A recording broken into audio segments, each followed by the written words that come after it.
Ćao, Miloše Goga ovde, šta radiš? Našla sam tvoj broj kućnog, da.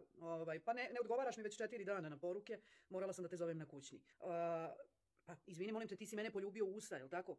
Slušaj, ti ne znaš s kim si se uhvatio. Ja sam poštena devojka, za mene poljubac znači da smo se smuvali, da smo u vezi. Prema tome, te fazone, 21. vek, moderna vremena, ljubim se sa svakim, to sa mnom ne može. Kad devojku poljubiš u usta, ti njoj oduzimaš nevinost, usnu nevinost, uzeo si mi duh, spiritualnu energiju, kroz usta prolazi duh i spiritualnost je najveća kroz usta prolazi. Prema tome, ti si mene poljubio i ti si mene okaljao time. Da bi se očistio i ispravio, budi muško, nastavi da se zabavljaš sa mnom. Ja sam poštena devojka, odrasla u vreme kada je poljubac značio da si s nekim u vezi, da ga voliš. Poljubac u usta. Poljubili smo se u usta, to za mene znači da me voliš. Spremi se, idemo na ručak.